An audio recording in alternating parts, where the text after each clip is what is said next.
tẹ́ fẹ́ sọ olóyè Sunday Igboho di ọ̀tá gbogbo ayé náà ẹ̀yin èèyàn yìí ẹ ṣọ́ra yín o kí n tó sọ nǹkan kan ẹ wo fídíò yìí náà. a rí àwọn ẹrú tí wọ́n ń wá ara àwọn àgùntàn náà tí wọ́n ń wá kí ọmọ ti wá àwa wá gbéra pé àwa òṣèbọlá ní ọmọ wa la ní Sunday. ṣé ẹ rí báyẹn o pẹ̀lẹ́ ọlákọ ọlábò man kana yuminu billahi wal yawmil akhir falyakul khairan aw liyasmut Ànábì jẹ́ kó yé wa pé ẹni ó bá nígbàgbọ́ nínú Ọlọ́run tó dẹ̀ nígbàgbọ́ nínú ọjọ́ kan yìí falyakul khairan aw liyasmut kó ya mọ́ kíru ẹni bẹ́ẹ̀ kó máa sọ̀rọ̀ rẹ̀ jáde lẹ́nu tó bá wá mà pọ̀rọ̀ rí ò ní jáde lẹ́nu kó dẹ̀ gbẹnu ẹ̀ dákẹ́. ṣé ẹ rí pé àwọn eléyìí wọn àpèpè àlàáfíà sílẹ̀ Yorùbá kí ni wọ́n bá lọ kí ni wọ́n ń sọ. olóyè Sunday Igboho a bá wọn dúpẹ́ Ọlọ́run ọba ṣẹ̀ṣẹ̀ là wọ́n ó ṣẹ̀ṣẹ̀ yọ wọ́n nínú àwọn ìlàkọjá wọn táwa gangan tún lọ sí múra tá a tún ṣàdúrà lórí pé k'Ọlọ́run ọba bá wa là wọ́n bẹ̀. Ọlọ́run wá ṣe bẹ́ẹ̀ ó gbàdúrà gbogbo àwọn èèyàn lórí olóyè Sunday Igboho tán. àwọn kan àwa mùsùlùmí ti lọ o Yásàtàrù ti lọ síbẹ̀ o kẹ́mi ó tó lọ èmi àti aláàjì wa kọ́ máa rùn fárúlì wúlà máa ìka àfọ̀tà ìkirè ká tó jọ lọ pẹ̀lú àwọn ikọ̀ wa Yásàtàrù ló ti lọ pẹ̀lú àwọn àfáà míì àwọn kírísítẹ́nì ti lọ pẹ̀lú àwọn ìjọ wọn míì ẹnìkan kan ọ̀fọ̀rọ̀ bá bẹ̀yẹn jẹ́ o ẹnìkan kan ọ̀fọ̀rọ̀ bá bẹ̀yẹn jẹ́ o. ó ní pé gbogbo ẹni tó bá fẹ́ máa lọ sí ọ̀dọ̀ olóyè Sunday Igboho tó bá mọ̀ pé n ti ń bẹ lẹ́mìíhun òní bó onílẹ̀ Yorùbá ó ṣe dàrú kó yá má lọ síbẹ̀ yẹn o má lọ síbẹ̀ mọ́ olóyè Sunday Igboho olóyè Sunday Igboho olóyè Sunday Igboho gbogbo àwọn tẹ́ẹ̀rí tán wá yìí nígbà tí nǹkan tó le tán tí DSS ń wá everybody kiri ta ló tó bẹ́ẹ̀ nínú àwọn dẹ̀dẹ̀wù rẹ̀ tí wọ́n jókòó yìí mo rí àwọn àgbàlagbà náà níbẹ̀ láwọn bàbá 70 àwọn bàbá 80 táwọn náà gbẹnu kalẹ̀ tí ọmọkùnrin yẹn dẹ̀ ń sọ ọ̀rọ̀ asádà ọ̀rọ̀ sí mùsùlùmí àti christian ǹjẹ́ tó bá jẹ́ pé ìgbà tí mùsùlùmí lọ wọ́n sọ asádà ọ̀rọ̀ ìgbà tí christian lọ wọ́n sọ asádà ọ̀rọ̀ ǹjẹ́ gbogbo ẹni tí ń lọ ọbẹ̀ yẹn ṣé wọ́n lè máa rí bẹ́ẹ̀ wọ̀ wọ́n lè rọ́dọ̀ olóyè dé sí máa torí pé ìjà ó ti máa ṣẹlẹ̀ ń bẹ̀ mùsùlùmí lọ láìsí wàhálà wọ́n sọ̀rọ̀ tútù kìrìsìtẹ́nì lọ bíbélì ní I know my people and my people knows me mo mọ àwọn èèyàn mi mọ̀ mí olóyè ti Sunday Igboho Ọlọ́run fún ọ ní wisdom gan wọ́n mọ àwọn èèyàn wọn o wọ́n mọ àwọn èèyàn wọn torí pé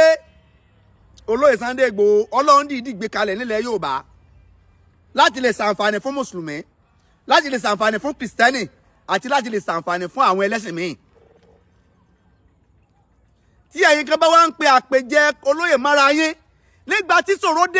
dé where were you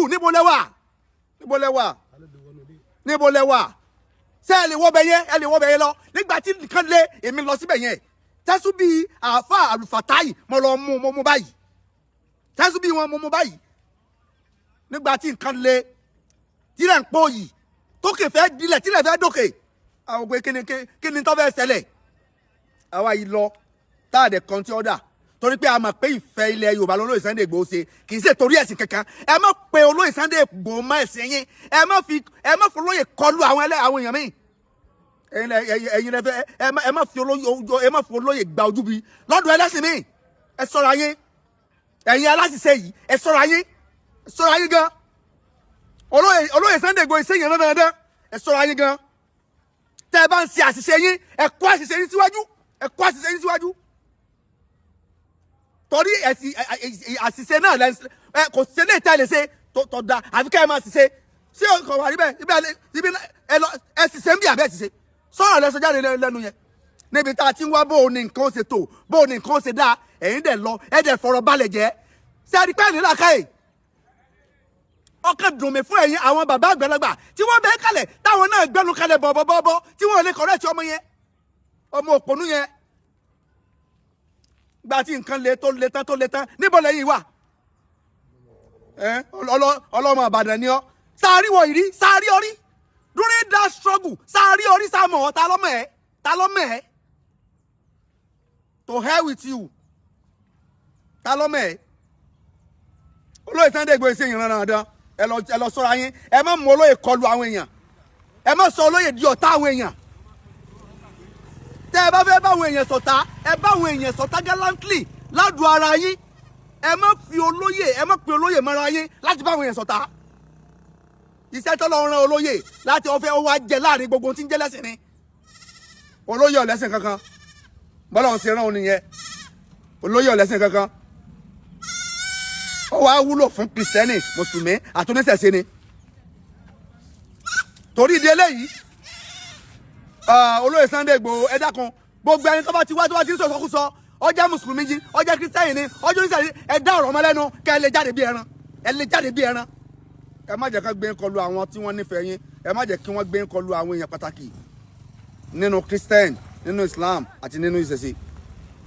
ìbàjẹ́ pé kìrìsìtẹ́nì mùsùlùmí wà bẹ̀ yẹn sọ ìsọkúsọ ìbàjẹ́ pé kìrìsìtẹ́nì wà bẹ̀ yẹn sọ ìsọkúsọ sáwọn yín lè wọ bẹ̀ ìjà ò ti máa ṣẹlẹ̀ ń bẹ̀ yẹn Ọlọ́run ní járí wàhálà ilẹ̀ Yorùbá unity la fẹ́ àfẹ́ disunity Ọlọ́run bá òní fẹ́ni kọ̀ọ̀kan wálẹ̀ salamu alaykum wa rahmatulahi wa barakatuh. travel and tour ẹ bá wa rìnrìn àjò lẹ́nìí hajj and umrah very cheap Ghana travel and tour